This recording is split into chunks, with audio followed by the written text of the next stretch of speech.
Well, now that I've seen it, I can finally share my thoughts on the more explosive but less destructive half of Barbenheimer.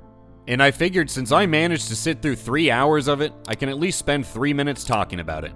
Personally, I'm lukewarm to this movie. It's decent, and I'd put it in the 6.5 to 7 range out of 10.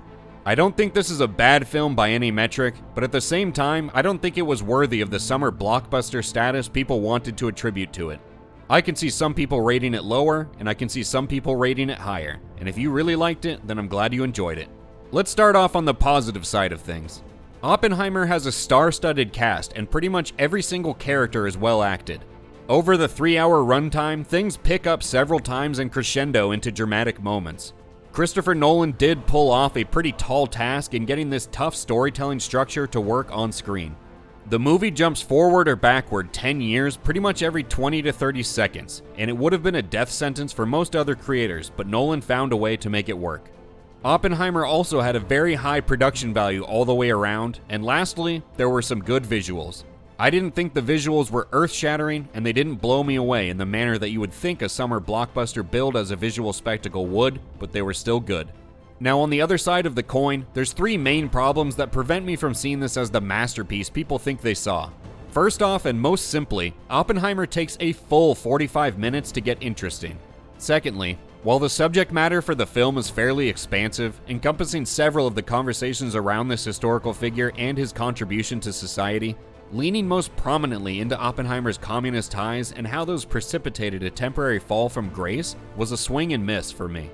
There are far more interesting conversations about this time that should have taken precedence.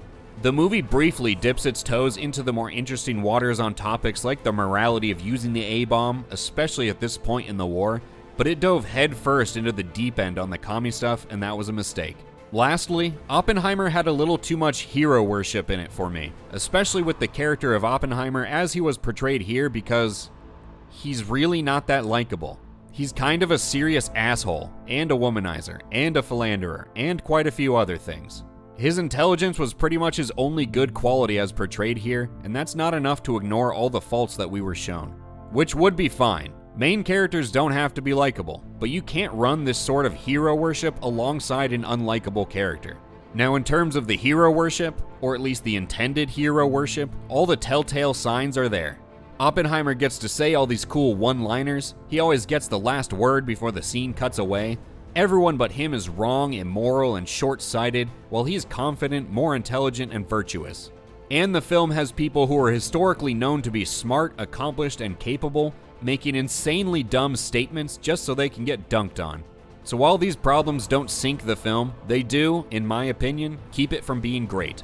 Unfortunately, just purely from a comedic perspective, we don't get to say the movie bombed, and we don't get to call it Floppenheimer, which is a shame because it would have been fun to say.